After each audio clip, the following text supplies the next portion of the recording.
All right, so this is going to be a little tutorial on how to rotoscope. Obviously, you're going to want to open up After Effects, start a new project. Let's start our... I don't really like starting with a composition. What I like to do is... hold on.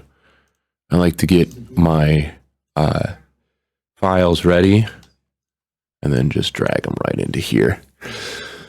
That's what I like to do. And then from there, because with new composition, all you have to do is drag that on there and it'll automatically put everything you need to do into the timeline. It'll automatically adjust it to the clip that you want to use it. So my advice, just drag drop the clips in there. It's way easier. Anyway, so now we have this.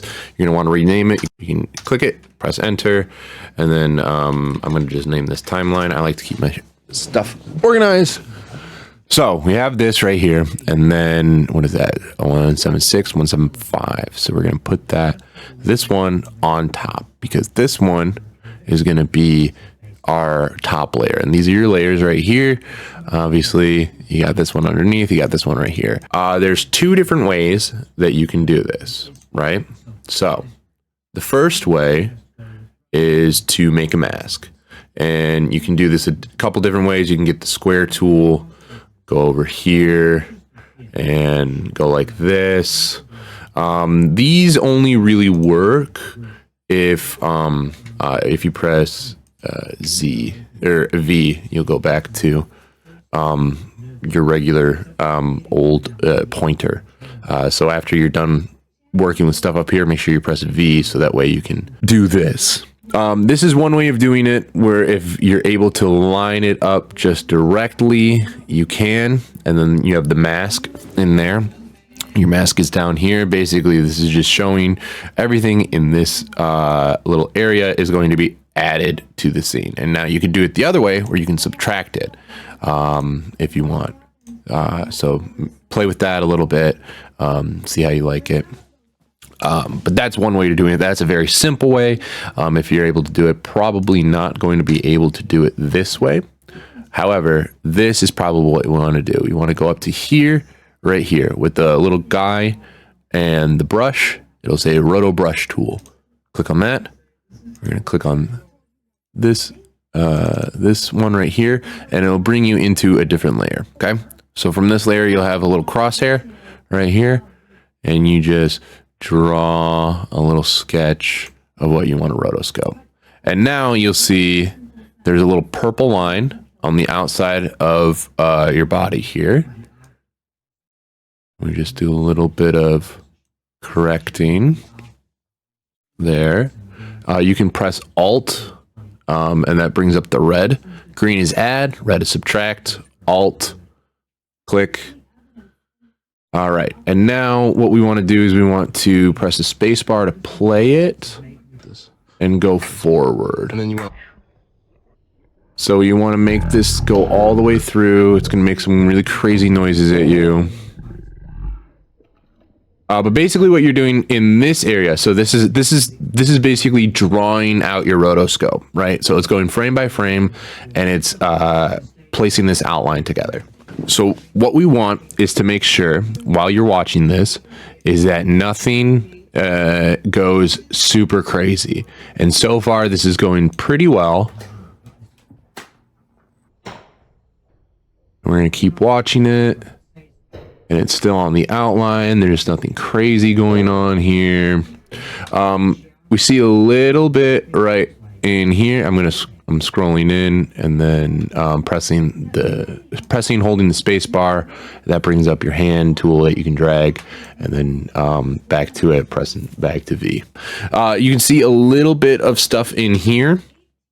You might need to go through and clean that up. Frame by frame, if it will allow me to. It won't allow me to. All right, which is fine. Then center this back up.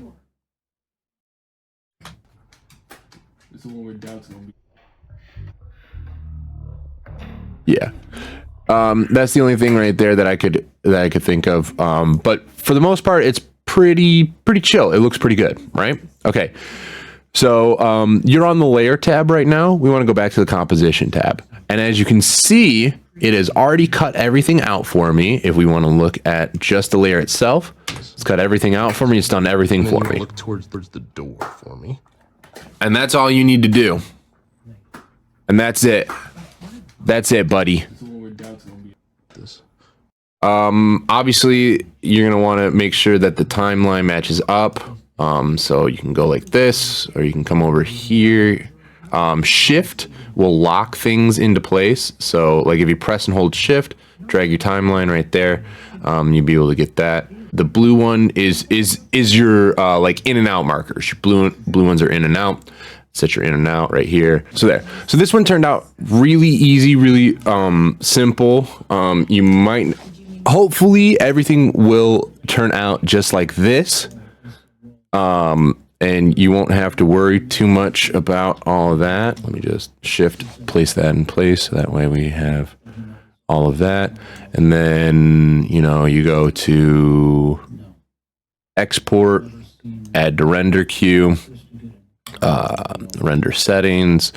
You're going to want to keep, pretty much everything the same. So best settings is fine. High quality settings, H.265. All of this is good.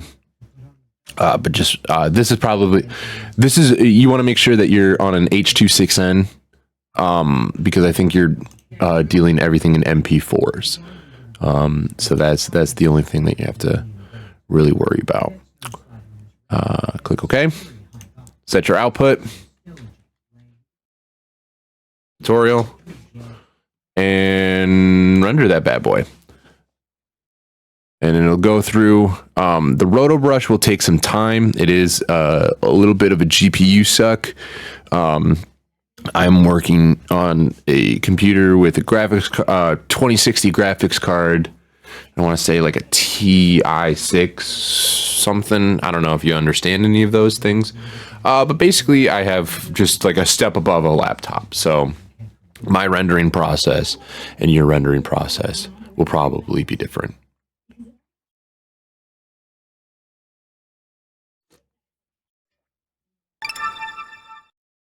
So there, we just rendered it. A couple of housekeeping things. Audio will take longer to render. So make sure if you're going to get these in here, that it's just the video in here. You can disable the audio and then resync it a little bit later, if you so choose. What I would suggest is getting these clips into your timeline first, cutting those clips, exporting them, and then dropping them into After Effects, just so that way it's a lot quicker. And then you can just drop them right back into your Premiere timeline. But that should be it. If you have any more questions, let me know. All right, bye.